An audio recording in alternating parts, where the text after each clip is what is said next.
The spotlight burned into my skin like 1,000 accusing eyes as Jordan, my fiancé, stood on the stage at our engagement party in downtown Chicago, microphone in hand. "Everyone, I have an announcement," he slurred, his alpha pheromones reeking of whiskey and arrogance. The crowd of our friends and family falling silent. In that moment, with my heart pounding, he shattered me. "Alex here is a beta, useless, weak, not worthy of an alpha like me. We're done." The gasps echoed through the grand ballroom of the historic hotel, phones flashing as videos captured my humiliation. I stood frozen, the ring he'd given me feeling like a shackle, my cheeks flaming as whispers turned to laughter. How had it come to this? We'd met in college at Northwestern, where his charm swept me off my feet, promising a life together despite my beta status in a world dominated by alphas and omegas. But tonight, under the crystal chandeliers, he exposed my deepest insecurity to the world, all because I'd confessed my fears about our future earlier that day. I bolted from the room, tears blurring the city lights outside. The cool September wind whipped through the streets as I wandered aimlessly, ending up in Grant Park, collapsing on a bench overlooking the glittering lake. My phone buzzed incessantly, texts from concerned friends, viral clips already spreading on social media. "Beta trash." One comment read, "I was Alex Thompson, a 28-year-old graphic designer who'd built a life in this vibrant city. Yet in one night, I was reduced to a punchline." That's when Marcus appeared, Jordan's older brother, the Hayes family golden child, an alpha through and through, tall, broad-shouldered, with piercing blue eyes that always seemed to see right through people. He'd been at the party, standing in the shadows, his jaw clenched during Jordan's tirade. Now, he sat beside me without a word, his presence a quiet storm. "Alex," he finally said, his voice deep and steady, "you didn't deserve that." I looked up, wiping my eyes. Marcus was 32, a successful architect in New York, but he'd flown in for the event. We'd always shared an unspoken connection, stolen glances at family gatherings, conversations that lingered too long. "Why are you here?" I whispered, my voice cracking. "To gloat. To tell me I should have known better than to think a beta could hold an alpha." He shook his head, his hand gently covering mine. "No. To tell you that Jordan's a fool, and that I've always seen you the real you." His words hung in the air, laced with a sincerity that pierced my defenses. In the ABO world we lived in, alphas like him were meant for omegas, not betas like me who couldn't fully bond or produce heirs in the traditional sense. Yet here he was, offering solace in my darkest hour. We talked for hours that night, the city humming around us. Marcus shared stories of growing up with Jordan, how their parents' expectations had twisted his brother into a narcissistic shell. "He's always chased power," Marcus admitted. "But you're kind, creative, resilient.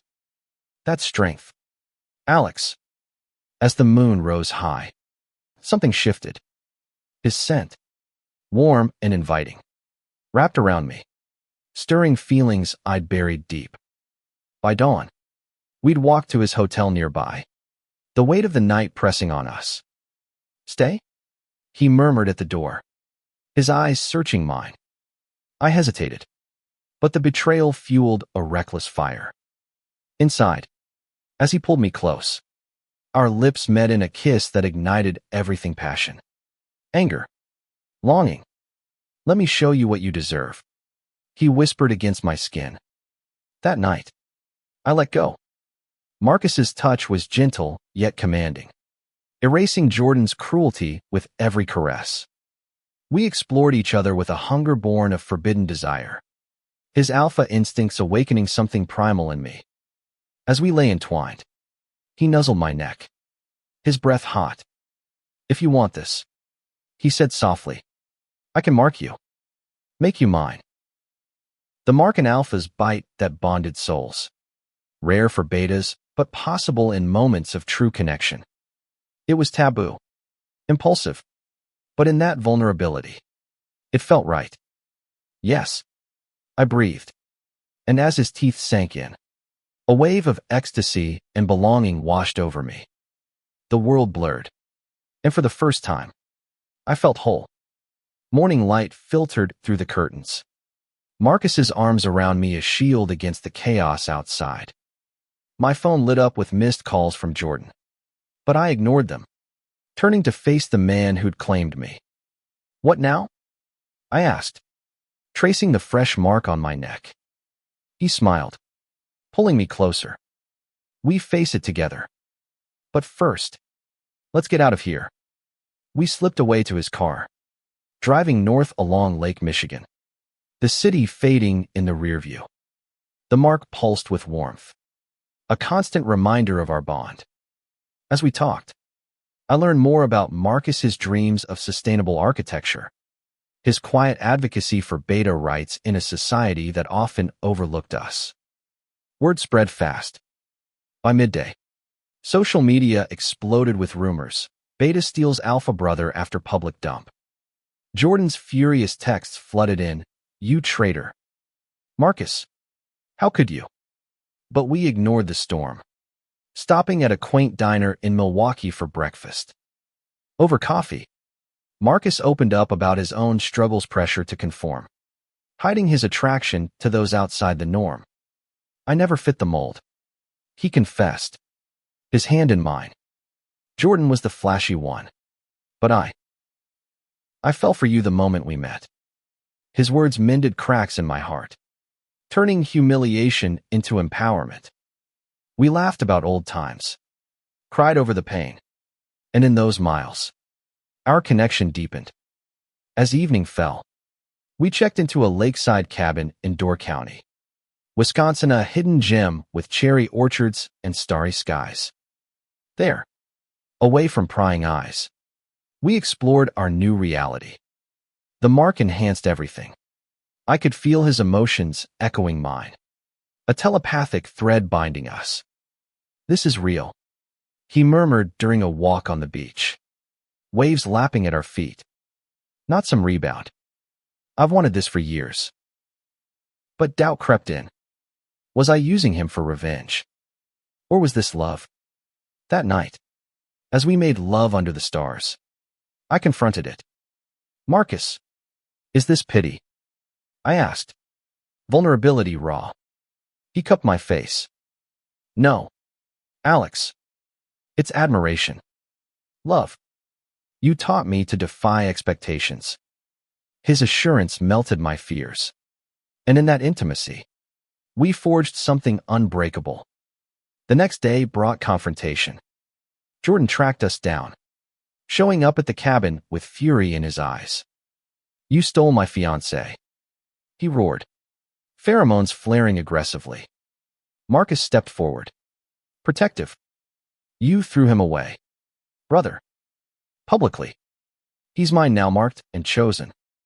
The air crackled with tension. Alpha's facing off. I intervened, voice steady. "Jordan, you humiliated me because of your insecurities. But I found someone who values me." Jordan's face twisted in rage. But seeing the Mark, he deflated. "You'll regret this." He spat, storming off. In his wake, relief washed over us. We returned to Chicago, ready to rebuild. Friends rallied around us, some shocked, others supportive.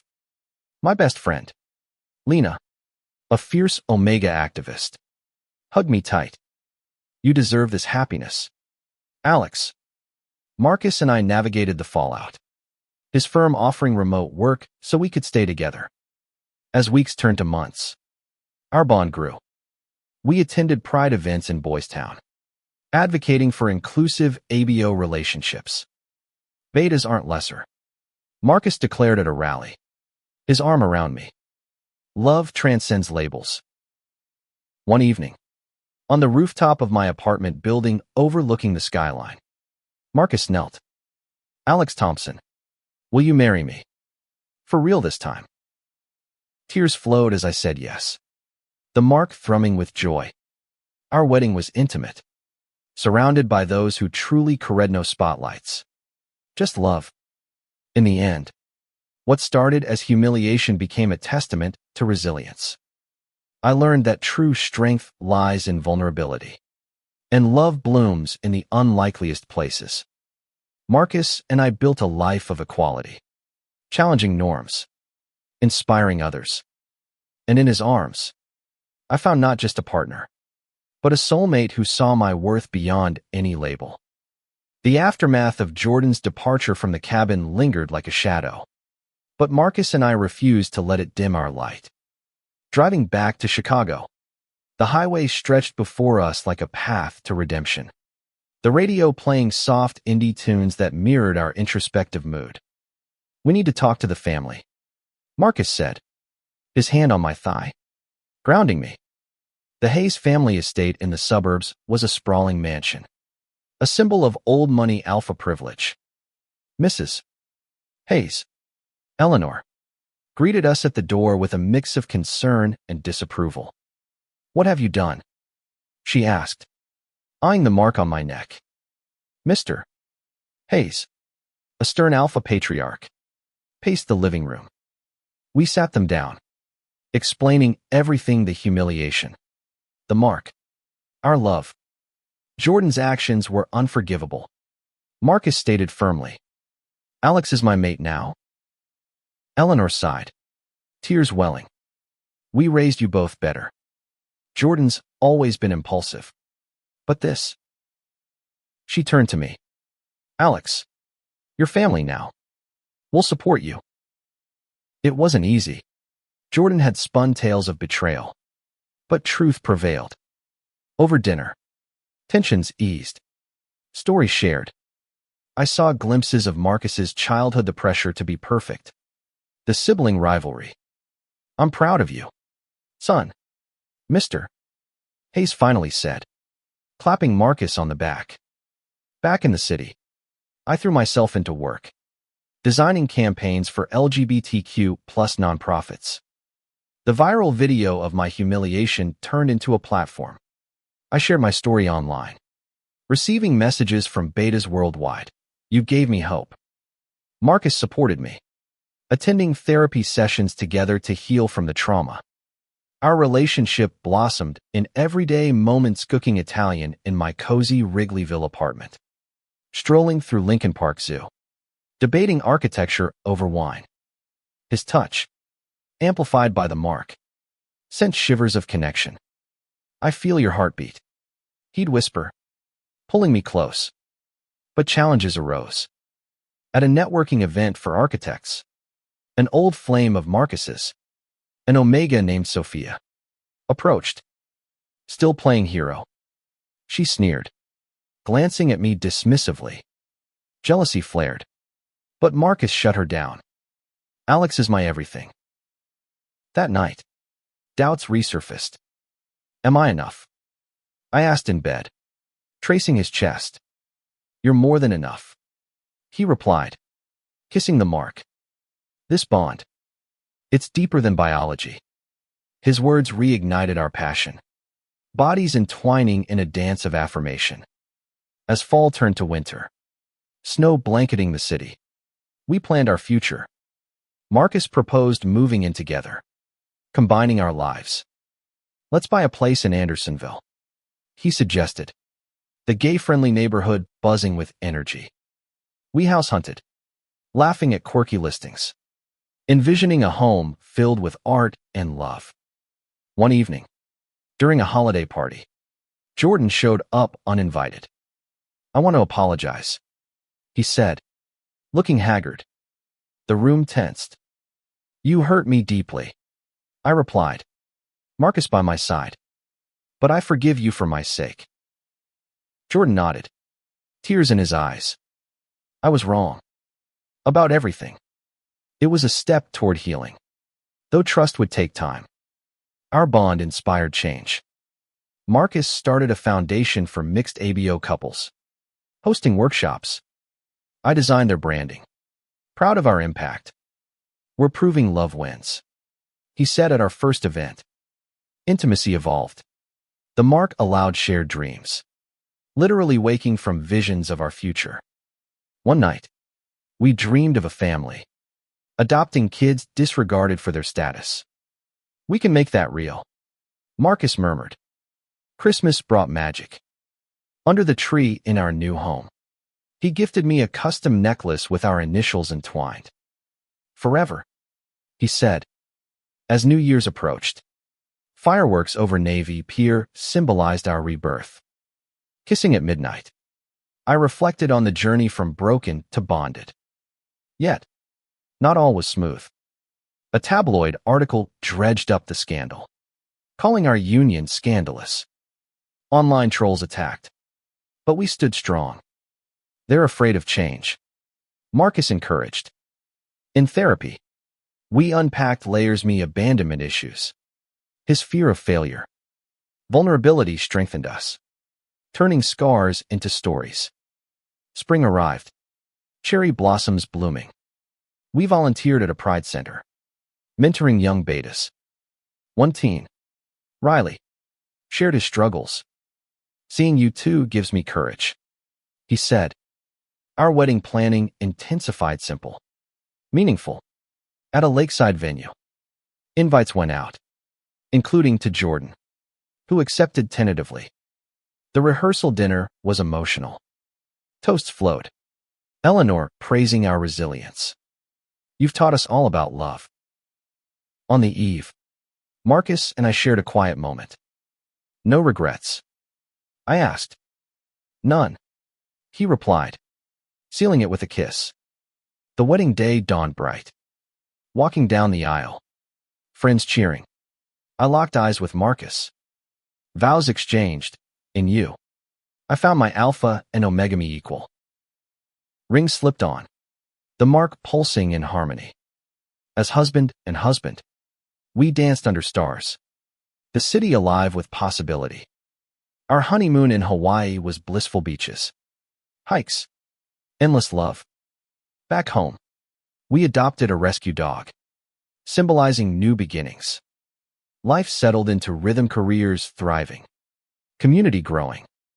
Marcus's designs won awards. My art exhibited. Together, we authored a book on ABO equality, sharing our tale. Years later, at our anniversary, surrounded by adopted kids, a beta girl and alpha boy, we reflected. From that night, Marcus said, to this. I smiled. The mark, a eternal whisper. Our story wasn't just romance. It was revolution, proving that humiliation can birth humanity, and love defies all odds. The years following our wedding were a tapestry of triumphs and trials, weaving our bond tighter with each thread. Chicago's seasons mirrored our life, harsh winters testing resolve, vibrant summers celebrating growth. Marcus's architecture firm expanded, landing a contract for a community center in Pilsen, designed with inclusivity in mind. This is for us, he said, sketching plans that incorporated spaces for all ABO types. I channeled my experiences into advocacy, speaking at conferences across the U.S.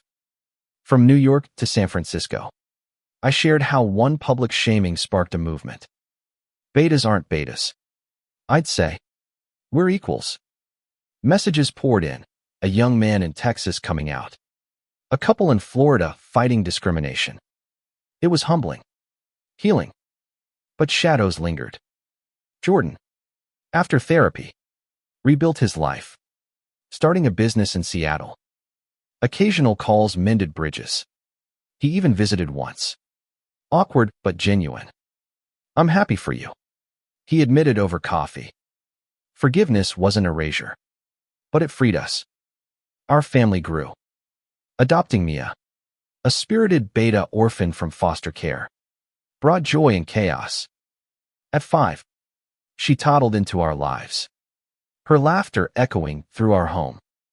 Daddy Alex, Papa Marcus, she'd call, melting our hearts. 2 years later, we welcomed Kai, An alpha boy with a gentle soul, abandoned for his soft traits. Parenthood challenged us. Sleepless nights, school runs, balancing careers. Marcus adapted seamlessly, his alpha protectiveness shining. They're our legacy, he'd say, reading bedtime stories. One crisis tested us. Mia fell ill with a rare ABO-related condition, her beta biology reacting poorly to standard treatments. Hospitals in Chicago became our second home, fear gripping us. We can't lose her, I whispered during a vigil. Marcus held me. We fight together. Through the mark, I felt his strength bolstering mine. Advocacy paid off. Connections led to specialists in Boston. After months, Mia recovered, her resilience mirroring ours. The experience deepened our commitment. We lobbied for better healthcare, testifying in D.C. No one should suffer because of their status. Marcus argued before lawmakers. Our story influenced policy. A small victory for equality. Romance never faded. Date nights, picnics in Millennium Park. Theater in the Loop kept sparks alive. Anniversaries marked with trips, Napa Vineyards, Colorado mountains. In bed, the mark amplified intimacy. Whispers of souls entwined. Conflicts arose, as in any marriage. A promotion offer for Marcus and L.A. sparked debate. What about our life here? I argued, fearing upheaval. He listened, compromised. You're right. Home is with you. We stayed, strengthening roots. Community became family. Friends like Lena hosted barbecues, our kids playing with theirs. Pride parades saw us marching. Banners high, love beyond labels. As kids grew, we taught values, empathy, courage. Mia, now 10, defended a classmate. My dad say everyone's equal. Kai, 8, dreamed of building like Papa. A milestone, our 10th anniversary. We renewed vows in Grant Park, where it began, surrounded by loved ones, including Jordan with his new partner. We celebrated. You've changed the world, Eleanor toasted. But true change was personal. Reflecting on that fateful night, I saw growth from victim to victor. Our book became a bestseller, adapted into a documentary. Interviews delved deep. How did humiliation lead to this? By choosing love over hate, I replied. Later years brought reflection. Kids in college. We traveled Europe, Asia, sharing our message globally. In quiet moments, Marcus and I sat on our porch, hands linked. Worth every tear, he'd say. The mark, faded but strong, symbolized enduring love. Our story inspired generations, proving that from ashes of betrayal rises phoenix of purpose. In the end, it wasn't about revenge. It was redemption. We lived fully, loving fiercely, leaving a legacy of humanity in a divided world. As decades passed, our life in Chicago evolved into a serene rhythm. The city's skyline a constant backdrop to our enduring saga. Mia pursued law, advocating for ABO rights in Washington. Kai became an engineer, collaborating with Marcus on eco-friendly projects. Grandkids arrived, little ones with mixed traits, filling our home with renewed energy.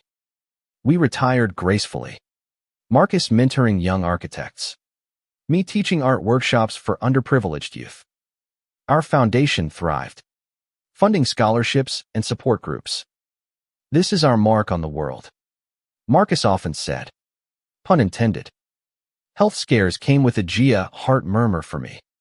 Arthritis for him, but the bond sustained us. Doctors marveled at our vitality. That mark.